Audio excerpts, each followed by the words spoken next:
안녕하세요. 저는 환갑을 넘기고 이제 막 60대에 들어선 평범한 노년 여성입니다. 평생 남 앞에 나서 본 적 없이 조용히 살아온 사람인데 요즘 들어 자꾸 그날 일이 떠올라서 이렇게 사연을 몇 자 적어봅니다. 살면서 별의별 일을 다 겪었다고 생각했는데 그날처럼 마음이 오르락 내리락 했던 적은 없었던 것 같아요. 그저 오랜만에 옛 친구들 한번 보고 오자는 마음으로 나선 자리였는데 그 짧은 시간 동안 얼마나 많은 일이 벌어졌는지 모릅니다. 혹시나 저와 비슷한 상황에 놓여보신 분들이라면 이 사연에 고개 끄덕이실 분들이 많으실 테니 놀랄 준비 많이 하고 들어주시길 부탁드립니다. 저는 어려서부터 가정 형편이 넉넉하지 못해 참 힘들게 살았습니다.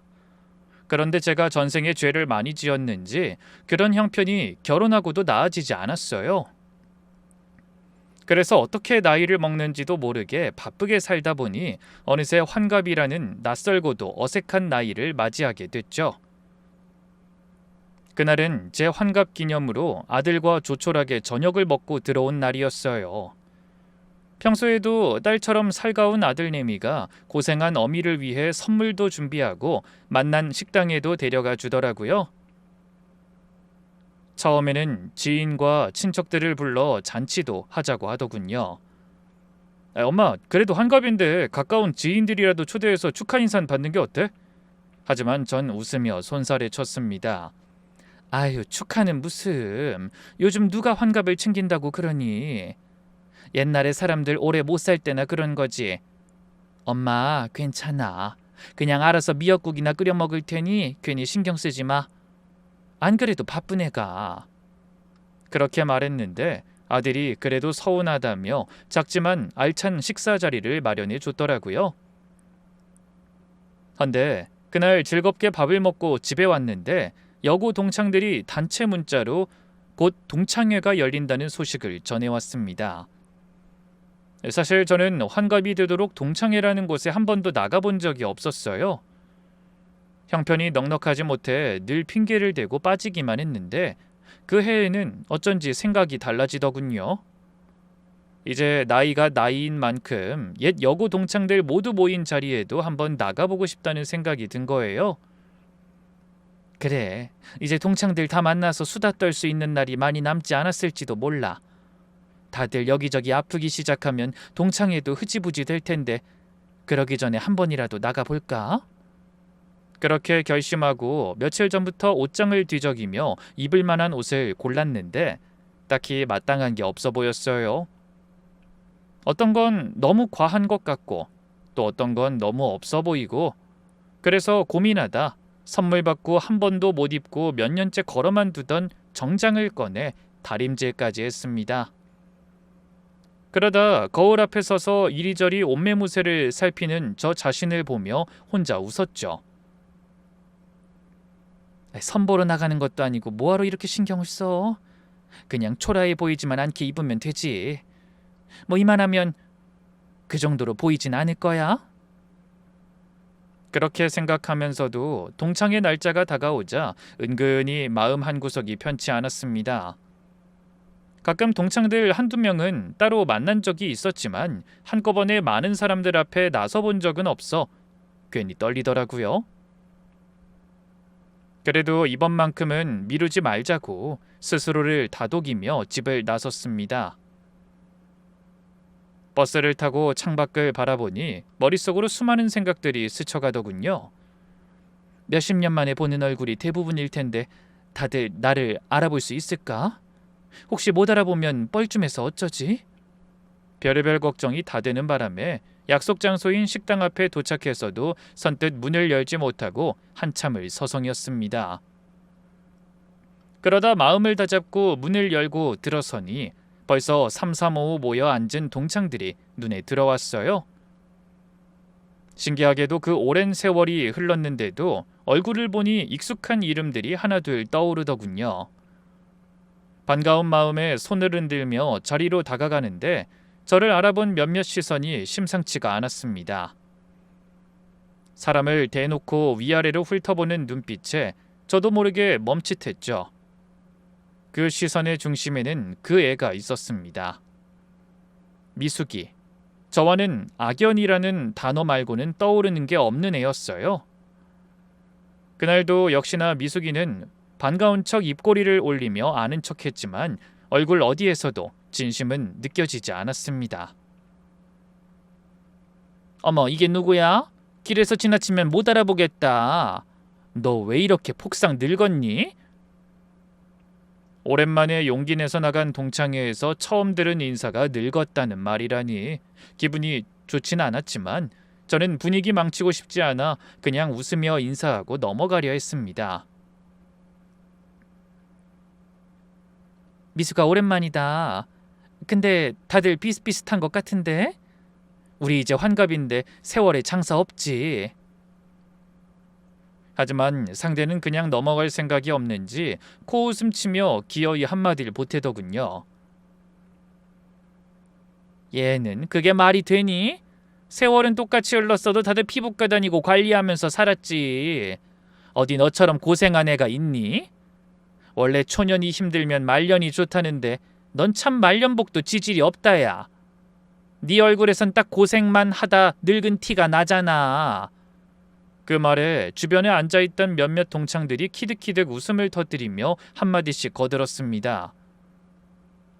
야, 그래도 자세히 보니 옛날 얼굴은 남아있네? 하긴 그때도 제가 좀 나이 들어 보이는 편이긴 했지. 세월 앞에 장사 있니? 그래도 관리를 좀 하면 낫긴 할 텐데 이제부터라도 신경 좀 써라 얘. 그렇게 저를 조롱하듯 맞장구 쳤습니다.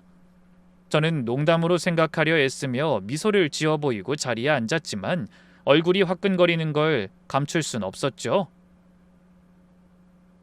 마음속으로는 그냥 일어나 나가고 싶다는 생각이 수십 번 들었지만 거기까지 가서 그럴 순 없다는 오기가 저를 그 자리에 붙잡아뒀습니다. 그때 제 옆자리에 앉은 동창 하나가 주위 눈치를 슬쩍 보며 귓가에 조용히 속삭였어요. 미숙이 저거 여전하다. 신경 쓰지 마 얘. 그렇게 슬쩍 편을 들어주긴 했지만 정작 그 친구도 미숙이랑 다른 동창들을 신경 쓰느라 더는 나서지 못하는 눈치였습니다. 그런 미적지근한 분위기 속에서 저는 괜히 물잠만 만지작거리며 태연한 척 노력해야 했어요. 그 사이 제 처지는 이미 옛날 그 시절로 되돌아가 있는 것 같았습니다. 미숙이의 그런 눈빛은 학창시절부터 낯설지 않았죠. 여고 시절에 저는 공부를 곧잘하는 편이었어요. 집안 형편이 넉넉지 못해 과외 한 번 받아본 적 없지만 시험 때마다 상위권에 이름을 올리니 선생님들도 저를 꽤 예뻐하셨어요. 그런데 그게 미숙이 눈엔 영 거슬렸던 모양입니다. 자기는 옷차림이며 준비물이며 항상 남부러울 것 없이 고급스러운 것들로만 도배를 하고 다녔는데 유독 성적만은 저를 이기지 못했으니까요. 하루는 복도에서 마주쳤는데 미숙이가 다가와 제 어깨를 툭 치며 이렇게 말했어요. 공부 좀 한다고 유세는? 집구석도 지질이 가난한 게 뭘 그렇게 열심히 해? 대학 갈 돈은 있고? 그렇게 노골적으로 저를 무시했지만 그때는 그냥 잠깐 심술 부리는 정도로만 생각했습니다. 시간이 지날수록 미숙이의 텃세와 괴롭힘은 점점 심해졌어요. 짝을 정할 때도 조를 나눌 때도 반 아이들을 선동해서 저를 슬며시 따돌리는 일이 잦았죠. 한 번은 반대항 체육대회를 앞두고 조를 짜는데 미숙이가 앞장서서 저만 쏙 빼놓고 인원을 채운 적도 있었습니다. 선생님이 눈치채고 다시 조정해 주셔서 겨우 끼워 넣긴 했지만 그날의 서러움은 환갑이 넘은 지금까지도 마음 한구석에 남아있네요. 그래도 제가 할 수 있는 일이라고는 조용히 견디는 것밖에 없었어요. 유복한 집안의 고명딸인 미숙이는 돈과 권력으로 아이들을 쥐락펴락했고 그 위세에 눌린 저는 굳이 이를 키우고 싶지 않아 알아서 몸을 사렸죠. 하지만 그런 관계가 백발이 성성한 노년이 될 때까지 끊어지지 않고 이어질 줄은 미처 상상도 못했습니다. 여고 졸업 후 집안 형편 때문에 대학을 포기하고 격리로 취직해 돈을 벌던 저는 일하다 만난 남편과 결혼했지만 박복한 팔자는 변함없었죠. 결혼하고 몇 년 안 돼서 남편이 몸져 눕게 됐거든요. 간이 좋지 않아 제대로 일을 할 수가 없으니 벌이가 뚝 끊겼고 저 혼자 이것저것 닥치는 대로 일을 해가며 살림을 꾸려야 했습니다. 그래서 아들 어릴 때는 새벽같이 나가 목욕탕에서 때를 밀며 생계를 이어가던 시절도 있었네요. 그 후로도 안 해본 일이 없어요. 식당 설거지, 마트 계산원, 남의 집 파출부로 일한 적도 있었죠. 그런데 하필 그 무렵 제가 일하던 주인집이 미숙이 남편과 사업적으로 관련 있는 집이었습니다. 한 번은 손님이 온다며 음식을 준비하라고 해서 앞치마를 두른 채 일하다가 미숙이 내외와 딱 마주친 적도 있어요. 저를 본 미숙이는 어이없다는 듯 허공에 코웃음을 치더니 그날 정신없이 절 부려먹었죠. 그러면서 돌아가기 전에 화장기 없는 얼굴에 땀을 흘리며 서 있는 제 곁에 슬쩍 다가와 속삭이듯 이렇게 말했습니다. 예, 남의 집에서 파출부 노릇할 바에야 차라리 우리 집으로 와. 내가 동창 일자리 하나 못 챙겨주겠니? 웃으며 던진 말이었지만 그 안에 담긴 뜻은 분명했어요. 저를 걱정해서가 아니라 제 처지를 비웃으며 즐기려는 마음이라는 걸 모를 리 없었죠. 그때도 저는 아무 대꾸 없이 고개만 숙인 채 자리를 피했습니다. 자존심을 세울 여유조차 없던 시절이라 괜히 목소리를 높여 주인 눈밖에 날 일을 만들지 않으려고 한 겁니다. 전 그렇게 힘든 시간을 버티며 생활비와 남편의 병원비, 아들의 교육비를 감당했어요. 그러다 남편이 오랜 투병 생활 끝에 세상을 떠나자 저에게 남은 건 텅 빈 통장과 대학 입학을 앞둔 아들의 등록금 걱정뿐이었습니다. 마감 날짜는 다가오는데 도무지 돈을 마련할 길이 없더라고요. 그래서 어쩔 수 없이 자존심 상하는 걸 무릅쓰고 옛 친구들에게 하나둘 연락을 돌려봤어요. 처음엔 다들 반갑게 전화를 받아줬지만 정작 어렵게 사정 얘기를 꺼내면 하나같이 말끝을 흐리며 난처해 하더군요. 요즘 나도 형편이 안 좋아서 남편이랑 상의해 봐야 할 것 같은데 다들 비슷한 핑계를 댔어요. 하지만 제가 돈을 빌리지 못한 진짜 이유는 따로 있었다는 걸 전 나중에야 알게 됐습니다. 한 친구가 미안한 목소리로 어렵게 입을 열어 이런 말을 해줬거든요. 미숙이가 그러더라. 너한테 돈 빌려주면 절대 못 받으니까 혹시라도 연락 오면 꼭 거절하라고. 나 말고도 이 사람 저 사람한테 다 미리 말해놓은 것 같아. 너 동창들한테 돈 못 빌릴 거야. 그렇습니다. 미숙이가 제 사정을 전해 듣고 동창들한테 돈을 못 빌리게 미리 손을 써둔 거였죠. 그 말을 전해 듣던 순간의 참담함은 지금도 잊히지 않습니다. 돈이 문제가 아니라 여고를 졸업하고 한참이 흐른 뒤까지 계속 저를 힘들게 하는 미숙이의 존재와 그 사실을 알면서도 아무것도 하지 못하고 당하기만 하는 제 처지가 가슴을 후벼 파는 것 같았어요. 결국 저는 일하던 집에서 가부를 받고 여기저기 친척집을 돌며 발품을 팔아 겨우겨우 등록금을 마련했습니다. 하지만 그 뒤로도 형편은 좀처럼 나아지지 않았고 고생스러운 시간은 계속됐죠. 손끝이 다 갈라지도록 일해도 살림은 늘 빠듯했지만 그래도 아들 하나만은 반듯하게 키워보겠다는 마음 하나로 버틴 세월이었습니다. 그렇게 옛 생각에 잠겨 있다가 괜히 저 혼자 울컥했어요. 처음으로 나간 동창회에서 미숙이와 동창들의 조롱 섞인 말을 듣고 있으려니 지난 힘들었던 기억들이 물밀듯이 밀려오더라고요. 아무리 긴 세월이 흘러도 저는 여전히 친구들의 주위를 맴돌며 당당하게 큰소리치지 못하는 존재인 것 같아 서글펐어요. 그래도 다행인 건 그 사이 화제가 다른 곳으로 넘어갔다는 겁니다. 누군가 손주 자랑을 시작하자 다들 관심을 그쪽으로 돌렸고 그 얘기가 끝나자 이어서 또 누군가가 요즘 다니는 등산 모임 이야기를 꺼내며 서로 언제 한번 같이 가자는 얘기까지 오갔습니다. 저는 그제야 긴장을 좀 풀고 편하게 숨을 내쉬며 자리를 지킬 수 있었어요. 잠시 후 술잔이 몇 번 돌고 분위기가 한창 무르익을 쯤 제 가방 안에서 휴대폰이 울렸습니다. 얼른 전화기를 꺼내 화면에 뜬 이름을 확인하던 저는 저절로 입가에 미소가 그려졌어요. 전화를 건 사람이 다름 아닌 아들이었기 때문이죠. 저는 자리에서 앉은 채 살짝 몸을 돌려 전화를 받았습니다. 엄마, 나야. 지금 어디야? 나 동창회 하는데 와 있지. 엄마가 얘기했잖아. 근데 왜, 무슨 일 있어? 아니, 그 식당이 여기서 멀지 않길래 끝나면 데리러 가려고. 몇 시쯤 끝나? 아유, 바쁜데 뭐하러 오려고. 혼자 버스 타고 가도 되는데. 에이, 아들이 근처에 있는데 왜 버스를 타? 끝나는 시간에 맞춰서 갈 테니까 연락해줘요. 그래, 알았어. 이따가 연락할게. 그런 대화를 나누고 전화를 끊으니 옆에 있던 동창 하나가 궁금한 표정으로 물었습니다. 누구니? 표정 보니 아주 신이 났네? 뭐 좋은 일이라도 있어? 아, 아들이야. 일하는 곳이 여기서 멀지 않다고 끝나면 데리러 온다고 해서. 뭐? 아들이 데리러 온다고? 요즘 젊은 애들이 얼마나 바쁜데. 무슨 회사 다니는데 그렇게 시간이 남아도니?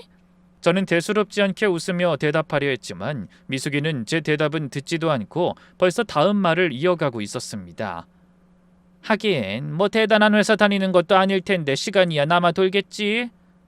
우리 아들은 그럴 시간도 없어. 유학까지 갔다 와서 지금 회사에서 중요한 역할을 맡아서 얼마나 바쁜지 얼굴 보기도 힘들다니까. 미숙이의 말에 주변 동창 몇몇이 고개를 끄덕이며 맞장구를 쳐줬습니다.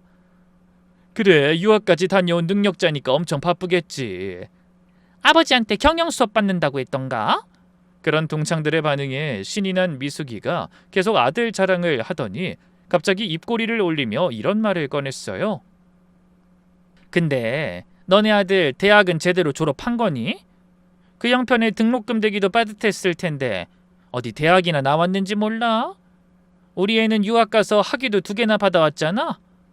노골적인 비교에 순간 말문이 막혔지만 저는 애써 담담하게 받아쳤습니다.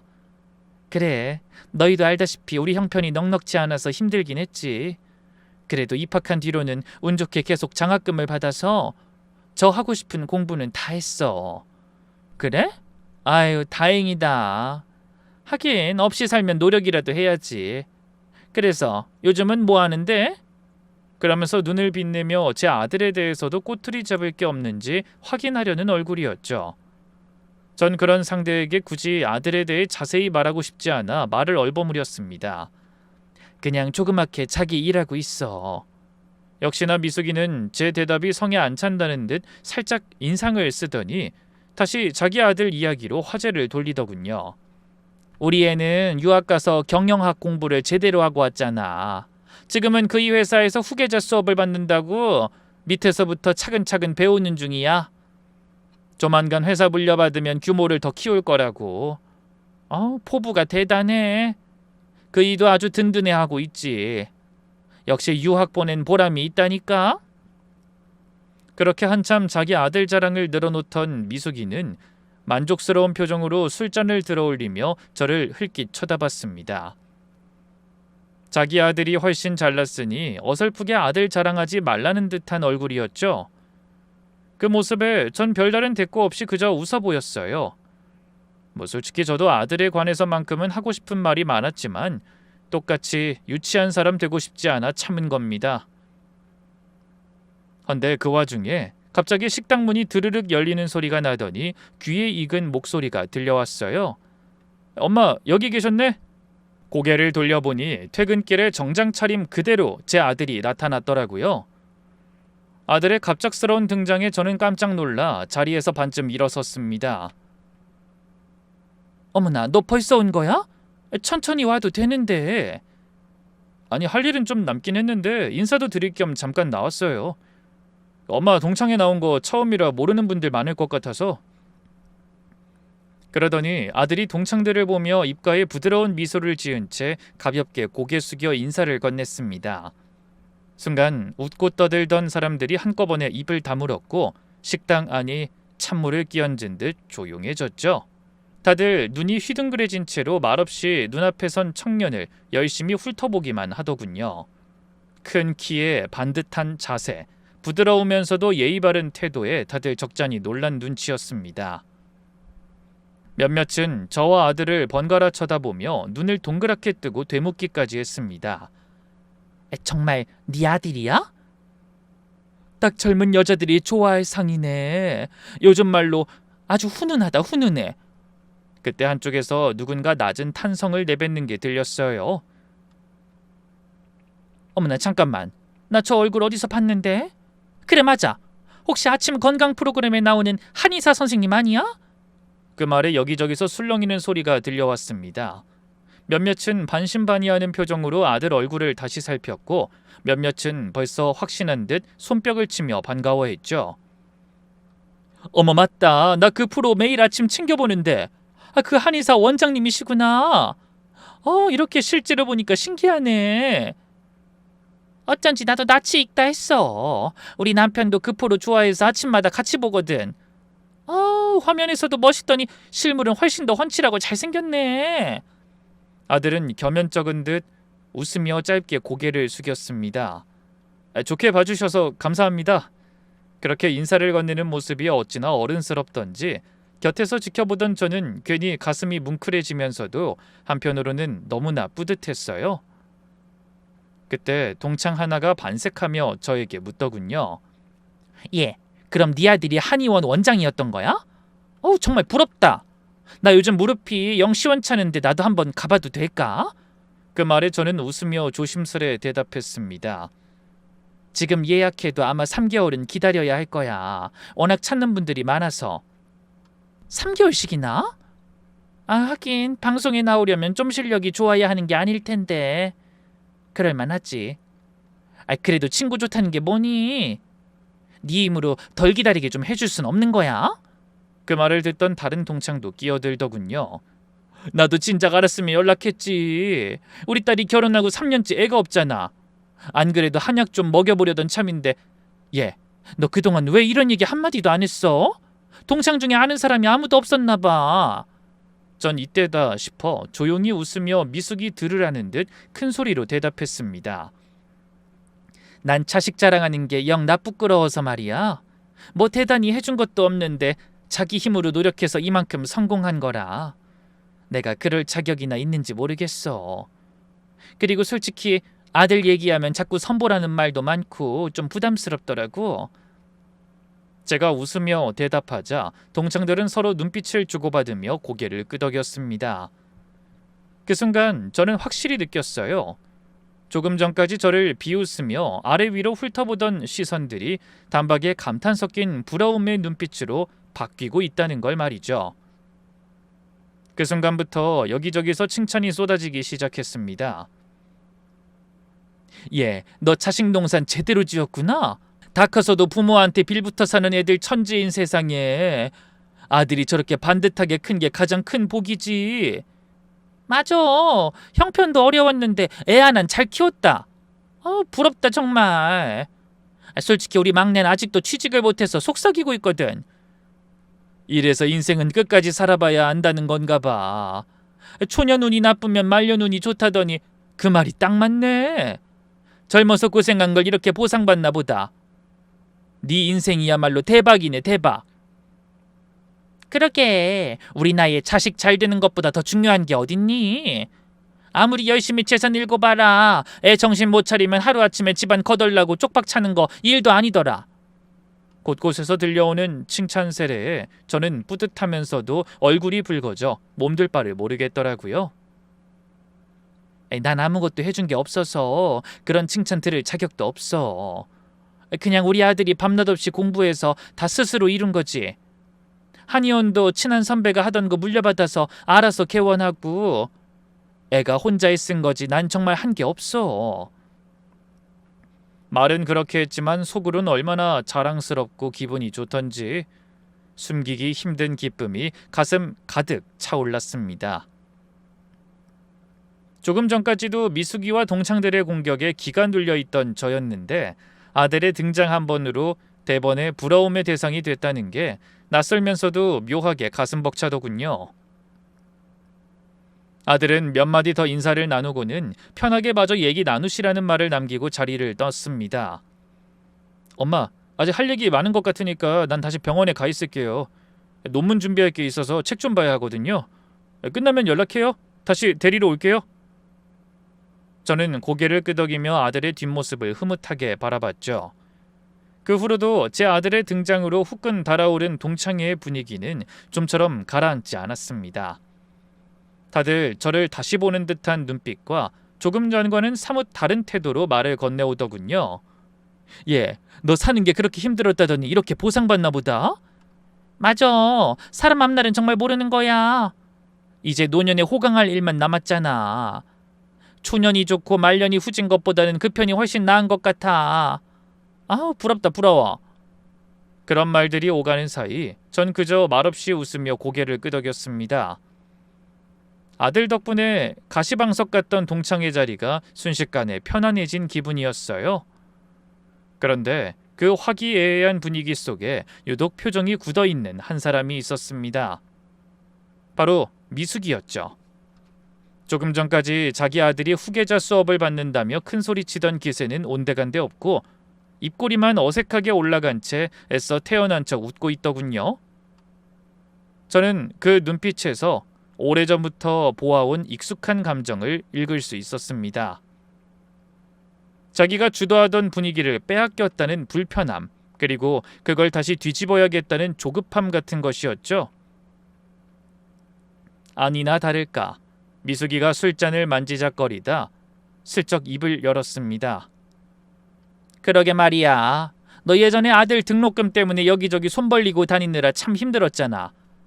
아유, 그때 생각하면 지금 저렇게 큰 게 참 신기하다. 그치? 겉으론 대견하다는 듯 말했지만 그 안에 숨은 의도는 뻔했습니다. 제가 얼마나 어렵게 살았는지를 굳이 그 자리에서 다시 끄집어내 상기시켜 주려는 거였죠. 몇몇 동창들이 안타까운 얼굴로 고개를 끄덕이자 미숙인 기다렸다는 듯 말을 이어갔습니다. 너희들도 알지? 얘 옛날에 목욕탕에서 때밀던 거. 어디 그뿐이니? 우리 남편 회사 거래처 대표집에서 파출부도 했잖아. 그때 그 집에 초대받아서 갔다가 얘가 앞치마 두르고 일하는 거 보고 내가 얼마나 놀랐는지 몰라. 아니, 오죽하면 내가 차라리 우리 집에 와서 일하라고까지 했을까? 얼마나 안쓰러우면 그런 말을 했겠니? 근데 그 고생을 다 하고도 애를 저렇게 키웠으니 참 대단하긴 하다.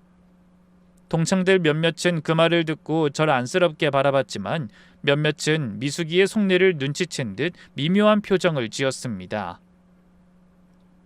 더는 저와 아들에 관해 칭찬하지 말라는 무언의 압박 같은 게 느껴졌죠. 그 말을 가만히 듣고 있던 저는 애써 담담한 목소리로 대답했어요. 그땐 다들 힘들게 살던 시절이었잖아. 지나간 얘긴 뭐하러 다시 꺼내니? 앞으로가 중요하지. 아니, 그냥 나도 신기해서 그러지. 사람 인생 참 알 수 없다니까. 어려서부터 뭐 하나 자랑할 게 없던 인생인데 아들 하나 잘 키워서 어깨에 힘이 들어가는 거 보니까 좀 우습기도 하고. 아니, 막말로 어차피 그건 아들 인생이지 네 인생은 아니잖니? 솔직히 애 키운 보람 있는 건 인정하지만 그렇다고 뭐 대박식이나 좀 우습다 이거지. 미숙이는 그렇게 말하며 웃었지만 그 웃음 뒤에 오는 씁쓸함까지는 숨기지 못하는 눈치였습니다. 그 모습을 지켜보던 동창 하나가 조심스레 끼어들며 분위기를 바꿔보려 하더군요. 미숙아, 이제 그만해. 좋은 자리에서 뭐하러 그런 옛날 얘기를 꺼내니? 어차피 다 지난 일이잖아. 우리 아직 살 날 많이 남았다. 지금부터 한의사 아들 덕 보면서 편히 살면 되지.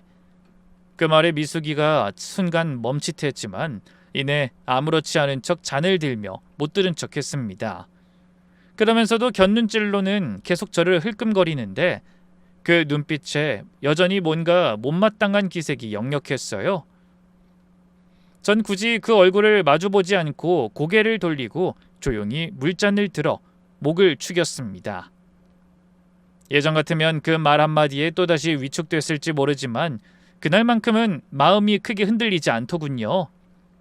아무래도 제 뒤에 든든한 아들이 떡 버티고 있다는 생각이 들어서 그랬던 것 같습니다. 오히려 애써 옛일을 들추며 분위기를 돌리려는 미숙이의 모습이 조금은 안쓰럽게 느껴지기까지 했죠. 그렇게 저는 거의 난생 처음으로 미숙이 앞에서 주눅들지 않고 당당하게 어깨를 펼 수 있었습니다. 그런데 그때 다시 한번 식당 문이 열리며 뒤늦게 동창 하나가 더 나타났어요. 다들 고개를 돌리며 관심을 두길래 저도 자세히 살펴보다 금방 그 얼굴을 알아보고는 반가운 마음이 들었습니다. 그 동창은 학창시절 저와 꽤 가깝게 지내던 사이였는데 이상하게도 얼마 전부터 연락이 끊기다시피 한 친구였어요. 다른 동창들한테 물어도 봤지만 제대로 아는 사람이 없어 궁금해하던 참이었죠. 그런 친구의 등장에 저도 모르게 목소리가 높아졌어요. 어머, 혜경이 왔구나. 너 정말 오랜만이다, 얘. 제가 반갑게 손을 흔들며 인사하자 친구는 옅은 미소를 지으며 자리에 앉았습니다. 그런데 표정이 어딘가 예사롭지 않았어요. 입은 웃고 있지만 눈빛이 딱딱하게 굳어있고 자리에 앉으면서도 시선은 계속 미숙이 쪽을 향해 있었습니다. 순간 저는 그 낯익은 눈빛의 의미를 알 것 같았어요. 미숙이에게 억울한 일을 당하고 나서 제가 상대를 바라보던 눈빛이 딱 그랬거든요. 제 옆에 있던 동창도 그 친구에게 반갑게 인사를 건네며 물었어요. 너 오랜만이다. 요즘은 통 얼굴 보기가 힘들더니 오늘은 무슨 바람이 불어서 나온 거야? 친구는 가볍게 웃으며 대답했죠. 나? 그동안 연락 못한 이유가 있었지. 다들 잘 지냈어? 얼굴 보니까 반갑네.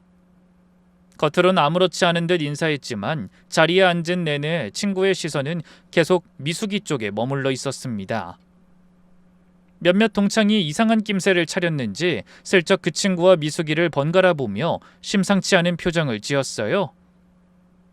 저 역시 친구의 그런 얼굴을 보며 무슨 일인가 싶어 괜히 마음 한구석이 조마조마한 기분이 들었습니다. 하지만 정작 분위기를 어색하게 만든 장본인은 말없이 술을 한 잔 따라 마시더니 별일 아니라는 듯 지나가는 투로 입을 열었습니다. 그런데 미숙아, 너 요즘 어떻게 지내니? 보험회사 다닌다는 얘긴 들었는데 영업은 잘 돼? 그 순간 자리에 있던 모든 사람의 시선이 미숙이에게 쏠리자 당사자의 얼굴이 눈에 띄게 굳어졌습니다. 그게 무슨 소리야? 갑자기 보험회사라니? 그런 걸 왜 나한테 물어? 하지만 맞은편에 앉은 친구는 여유로운 미소를 보이며 웃었어요. 아니야? 내가 잘못 들었나? 그럴 리가 없는데.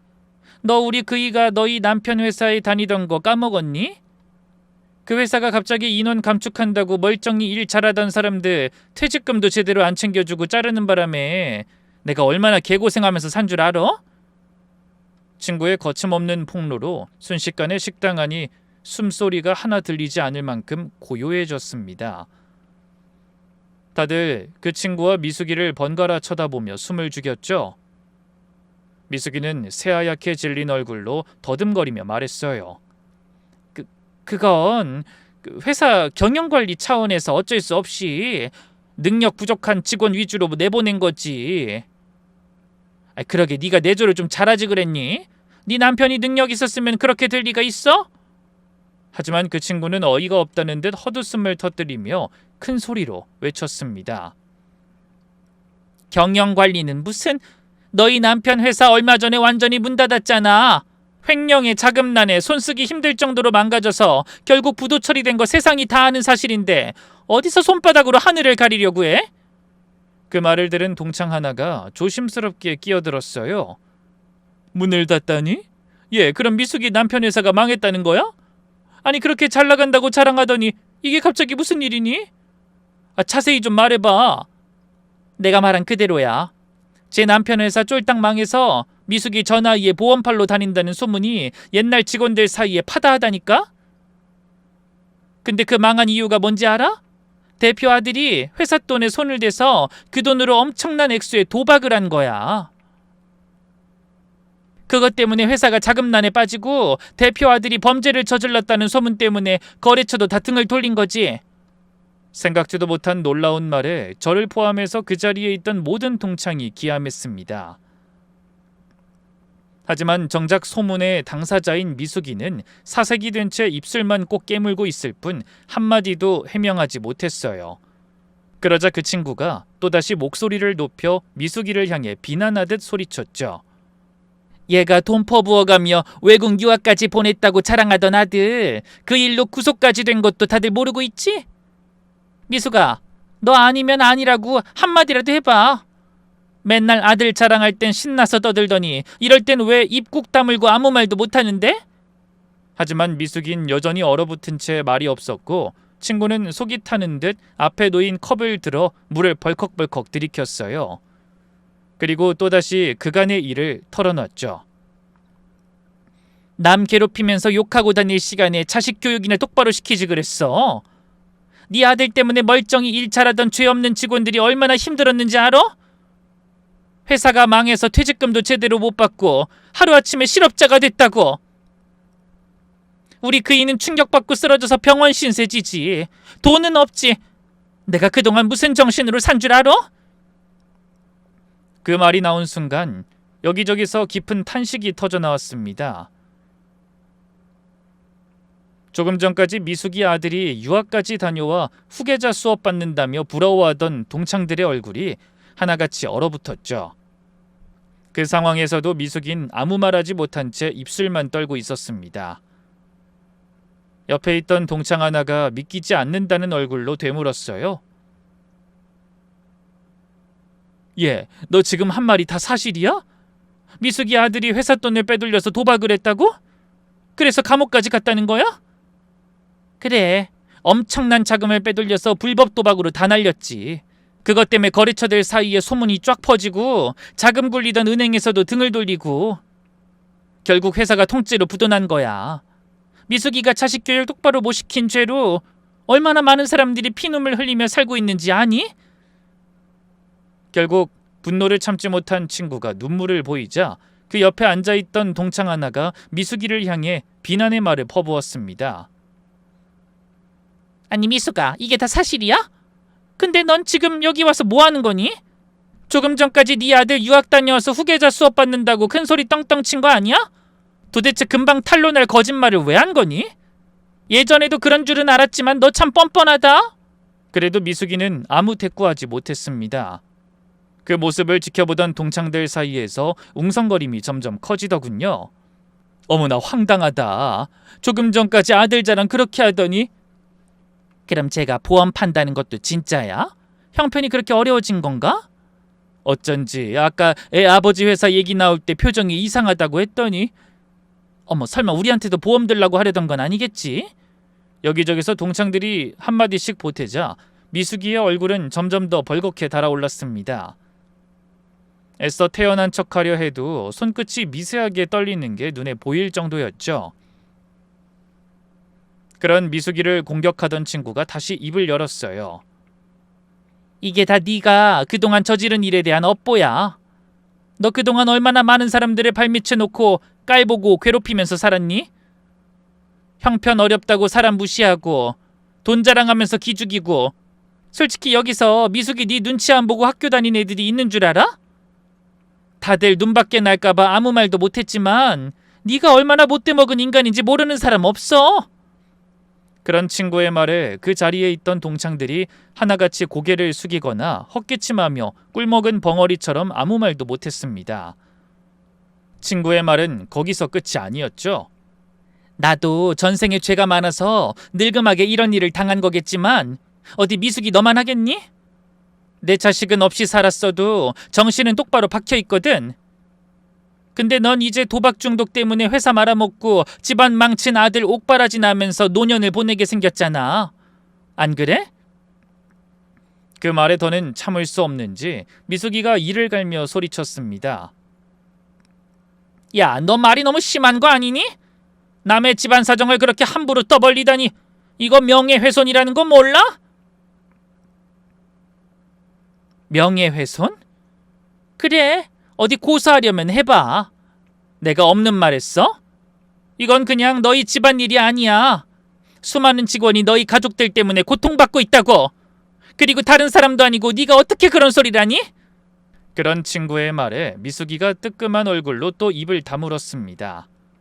하지만 친구의 분노에 찬 목소린 계속됐죠. 너야말로 여태 남의 사정 함부로 떠들고 다니지 않았어? 얘 아들 등록금 못 빌리게 뒤에서 손 쓴 것도, 목욕탕에서 일한다고 동창들 사이에 소문낸 것도 다 네가 한 짓이잖아.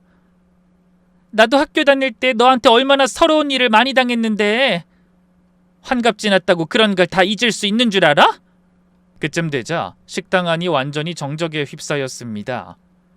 전 그저 숨죽인 채 그 모습을 지켜볼 수밖에 없었죠. 둘 사이에 얼마나 냉기가 흐르는지 아무도 감히 그 사이에 끼어들 엄두를 낼 수가 없었습니다. 조금 전까지도 아들 등록금이며 목욕탕 시절 얘기를 꺼내며 절 슬며시 깎아내리던 미숙이의 얼굴이 얼마나 백지장처럼 변했는지 차마 눈뜨고 지켜보기 힘들 지경이었어요. 그런 말을 들은 지 불과 몇 분 후에 이렇게 다른 사람의 입을 통해 미숙이의 실체가 드러나는 순간을 보게 될 줄은 꿈에도 몰랐습니다. 친구의 말을 들으며 뒤늦게 제 안에 눌러왔던 서러움까지 터져나오는 기분을 느껴야 했죠. 하지만 그 상황이 너무 낯설고 얼떨떨해 저는 여전히 아무 말도 할 수가 없었습니다. 그때까지도 여전히 미숙이는 입을 꾹 다물고 술잔만 꽉 움켜쥔 채 부들부들 떨고 있었어요. 옆에 있던 동창 하나가 조심스레 모든 사실을 까발린 친구에게 물었습니다. 혜경아, 너 그동안 정말 고생이 많았던 모양이구나. 남편이 멀쩡히 다니던 회사가 망한 것도 속상한데 미숙이 아들 때문에 퇴직금도 못 받고 나왔으니 정말 억울했겠다. 친구는 고개를 끄덕이며 말했어요. 응, 그래서 지금 다른 직원들이랑 같이 소송 준비 중이야. 아마 내가 다음에 저 면상 보게 되는 건 법원에서가 아닐까 싶다. 그 말을 들으며 저는 친구의 얼굴을 가만히 바라봤습니다. 잔뜩 흥분한 표정 뒤에 숨겨진 오랜 앙금이 느껴지더군요. 저와는 또 다른 방식으로 미숙이에게 상처받아온 사람이 있었다는 걸 전 그제야 알게 됐습니다. 그때 옆에서 말없이 이 상황을 지켜보던 다른 동창이 미숙이를 향해 따지듯이 물었어요. 야, 미숙아, 넌 그런 얘기를 왜 하나도 안 하고 여전히 잘 사는 것처럼 우리를 다 속인 거니? 솔직히 말해봐. 너 그 형편이 여기 나온 건 우리한테 보험이라도 팔아보려고 나온 거 아니야? 아들이 감옥에 가 있는 상황에 동창회에 나왔다는 게 이상하잖아. 그러자 다른 동창도 거들었어요. 그러게. 아까 자기 입으로 아들 자랑을 그렇게 하면서 큰소리치더니 괜히 없어 보이기 싫어서 그런 거 아니야? 아유, 넌 아직도 멀었구나. 집안이 그렇게 쫄딱 망했는데 그래도 네 자존심이 그렇게 중요하디? 동창들이 한마디씩 보태는 사이 미숙이는 아무 말도 하지 못하고 그저 눈만 이리저리 굴렸습니다. 조금 전까지 저를 비웃던 여유만만한 표정은 온데간데 없고 당혹감과 수치심만이 얼굴에 가득했죠. 전 그런 미숙이의 모습을 보면서 문득 오래전 파출부 노릇하던 집에서 마주쳤던 그날이 떠올랐습니다. 그 순간 미숙이의 기분이 그때의 제 기분처럼 비참할 거라는 생각이 들자 이 사람 일이란 참 한 치 앞도 알 수 없다는 사실을 다시 한번 깨달았어요. 저와 미숙이의 처지가 그렇게 뒤바뀌게 될 줄 누가 알았을까요? 동창들은 여전히 미숙이를 잡돌이하며 한마디씩 서늘한 말을 던졌지만 미숙이는 여전히 아무 말도 하지 못했습니다. 그저 고개 숙인 채 입술만 잘근잘근 씹고 있을 뿐이었죠. 조금 전까지 미숙이가 자기 아들 자랑을 하며 저를 깎아내리던 게 떠올랐는지 여기저기서 수근거리는 소리도 들려오더군요. 세상에, 그렇게 잘난 척하더니 집안이 저 지경이었던 거야? 평생 그렇게 남 무시하고 살더니 사람 일 정말 모른다 몰라? 아유, 나 지금도 보험 차고 넘치는데 미숙이가 자꾸 전화하면 어쩌지? 그런 말들이 들려올 때마다 미숙이의 어깨가 조금씩 움츠러드는 게 보였습니다. 저는 그 모습을 보며 묘한 감정이 들었어요. 그렇게 오랫동안 저를 조롱하고 짓눌러왔던 사람이 그렇게 무너지는 모습을 보게 될 줄은 몰랐던 거죠. 그 순간 통쾌함보다는 오히려 착잡함이 앞서더군요.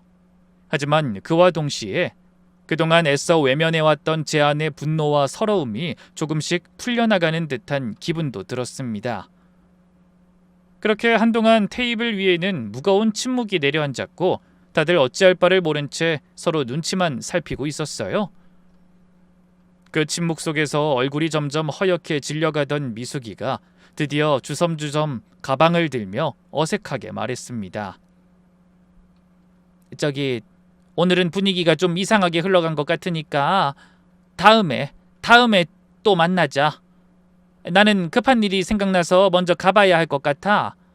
하지만 상황은 그렇게 마무리될 수 없었어요. 엉거주춤 일어서는 미숙이를 향해 또 다른 동창 하나가 더 기겁할 사실을 털어놨거든요. 예, 하던 말에 해명은 하고 가야지. 여기서 미숙이한테 돈 빌려준 거 나 말고 또 있어? 솔직하게 말해봐. 제가 돈 빌려준다고 해서 투자한 거 나뿐이냐고? 그 말에 삽시간에 식당 안이 어수선해지더니 여기저기서 웅성거리는 소리가 들렸습니다. 사실은 나도 조금 보냈어. 목돈 좀 굴려준다고 해서 맡겼는데 이자는커녕 원금도 아직 못 받은 지 몇 달째야. 어머, 나도 며칠 전에 좀 투자했는데? 몇백이긴 하지만 살림하는 사람한테 적은 돈은 아니잖아. 당연하지. 난 500만 원이나 줬어. 좋은데 투자한다고 해서 믿고 맡겼는데 이제 와서 보니 다 거짓말이었던 거네. 여기저기서 동창들이 자기도 미숙이한테 돈을 맡겼다며 하나 둘 목소리를 내기 시작했습니다. 순식간에 식당 안이 아우성으로 뒤덮였어요. 큰 돈은 아니지만 동창들한테 적게는 몇십, 많게는 수백만 원씩 투자하라며 돈을 빌려갔더라고요. 그동안 미숙이가 남편 회사와 아들 유학 얘기로 신뢰를 쌓아뒀던 터라 모두 그 말을 믿은 것 같았어요. 제가 아들 등록금 때문에 발을 동동 구를 때는 미숙이 말을 듣고 아무도 도와주지 않더니 투자하라는 말에는 다들 조금씩이라도 욕심을 부린 것 같더라고요. 동창이라는 사람들의 민낯을 본 것 같아 갑자기 목구멍으로 쓴물이 올라오는 기분이었습니다. 그때 미숙이가 손사래를 치며 떨리는 목소리로 외쳤어요. 그건 나 나중에 다 갚을 거야. 잠깐 자금 회전이 안 돼서 그런 거지 사기친 게 아니야. 자금 회전은 무슨... 남편 회사도 이미 망한 지 오래고 아들은 감옥에 가 있는 판에 무슨 돈을 갚아? 친구들한테 거짓말까지 해가면서 돈을 끌어모은 거잖아. 혜경이가 목소리를 높이자 옆에 있던 다른 동창도 자리에서 벌떡 일어섰습니다. 그러게. 예, 미숙이 너 오늘 여기서 그 돈 다 갚기 전에는 한 걸음도 못 나갈 줄 알아. 아니면 경찰을 부를까? 그래, 부르자. 불러. 어쩐지 아까부터 유난히 살갑게 굴더라니. 예, 오늘 보험도 팔고 우리한테 돈도 더 뜯어내려고 여기 나온 게 틀림없다니까. 친구라는 게 동창들 뒤통수 칠 궁리만 한다니 세상에 믿을 사람 하나 없네. 여기저기서 터져나오는 성토에 미숙이의 얼굴은 더욱 사색이 되었습니다. 더는 변명할 말도 찾지 못했는지 그냥 입술만 달싹일 뿐 목소리를 내진 못했어요. 그 모습을 보다 못한 저는 오랫동안 가슴속에 눌러왔던 말을 처음으로 꺼내봤습니다. 미숙아, 이제 그만 다 내려놔. 너 평생 남의 형편 무시하고 깔보면서 살았는데 정작 네가 이렇게 될 줄은 몰랐지. 그럼 이제라도 반성하고 친구들한테 정직하게 사과부터 해. 그 말을 들은 미숙이가 순간 저를 쏘아보더니 이내 자리에서 벌떡 일어섰습니다. 다들 왜 이래 정말? 그깟 돈 몇 푼이나 한다고. 내가 아무리 망했어도 그런 푼돈 못 갚을 것 같아서 그래? 친정에 부탁해서라도 당장 갚을 테니까 걱정 마. 그러면서 황급히 가방을 챙겨 나가려던 순간 발이 의자 다리에 걸리고 말았죠. 그래서 휘청거리다 손에 쥐고 있던 가방을 놓치자 그 안에 들어있던 서류들이 바닥에 와르르 쏟아졌습니다. 한눈에 봐도 보험 상품 안내문과 청약서 같은 종이들이 눈앞에 흩어졌어요. 그 모습에 식당 안이 다시 한번 술렁였습니다. 어머, 저거 봐. 진짜 보험 서류잖아. 쟤 정말 우리한테 보험 들어달라고 하려고 했나 봐. 세상에 누굴 호구로 하나? 화들짝 놀란 미숙이가 허둥지둥 서류를 주워 담으려 했지만 손이 떨려 제대로 줍지도 못하더군요. 흩어진 종이를 줍는 손끝이 말도 못하게 떨리고 어깨가 미세하게 흔들리는 게 보였습니다. 하지만 그런 모습을 지켜보는 동창들의 표정에는 동정도 놀라움도 아닌 싸늘한 실망감만이 남아 있었어요. 야, 미숙아, 너 그동안 우리 앞에서 그렇게 잘난 척하더니 이제 어쩔 거야?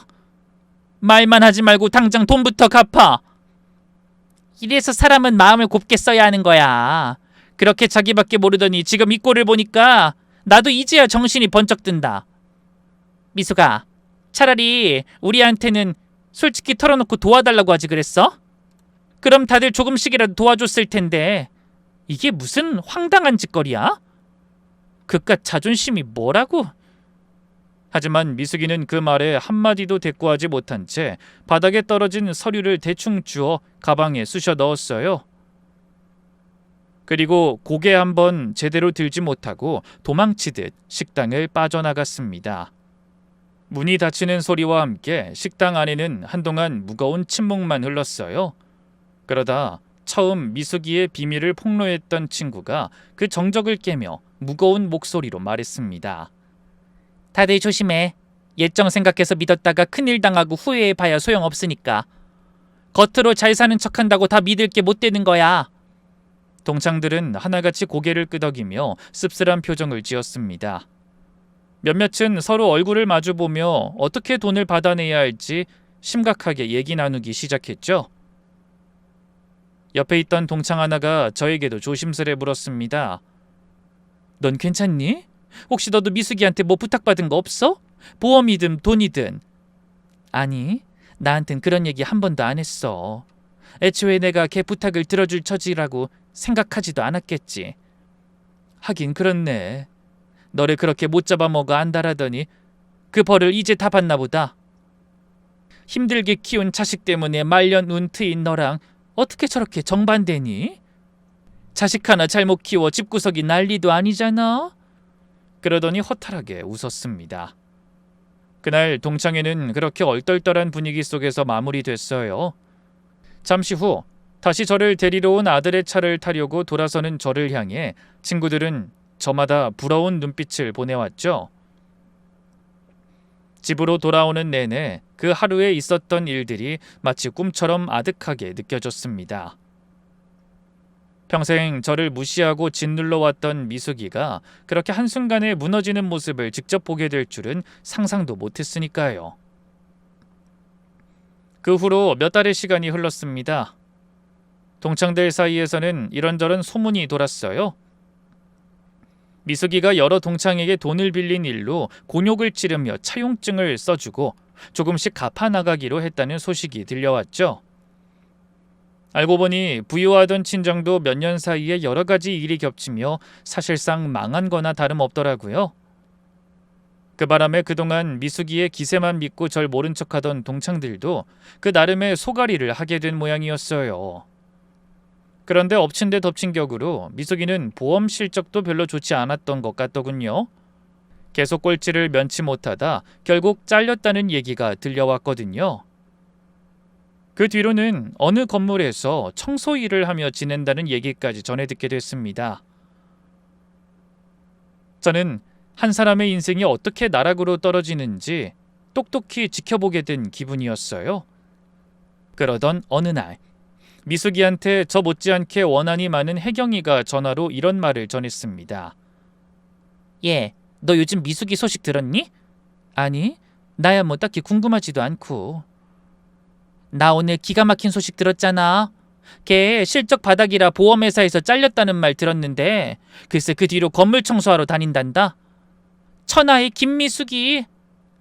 참 사람 살다 보니 별일이 다 있지? 그래? 걔도 편안해야 할 나이에 고생이 많겠다. 전 괜히 말을 전하고 싶지 않아 모르는 척했지만 그 소식은 이미 저도 알고 있던 얘기였어요. 아무래도 동창들이 신나서 말을 옮기고 있는 것 같더군요.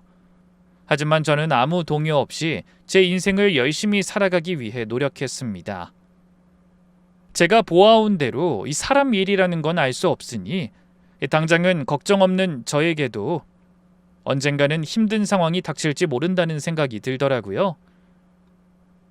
그래서 잠깐의 행복에 과하게 거드름을 피우지도 남의 불행을 기뻐하지도 않으려 노력하기로 한 겁니다. 그런데 제가 정작 놀랄 일은 그 후에 일어났어요. 미숙이가 건물 청소한다는 소식을 듣고 얼마 후에 아들 병원에 볼 일이 있어 찾아갔던 저는 건물 로비를 청소하는 직원을 보고 깜짝 놀랐습니다.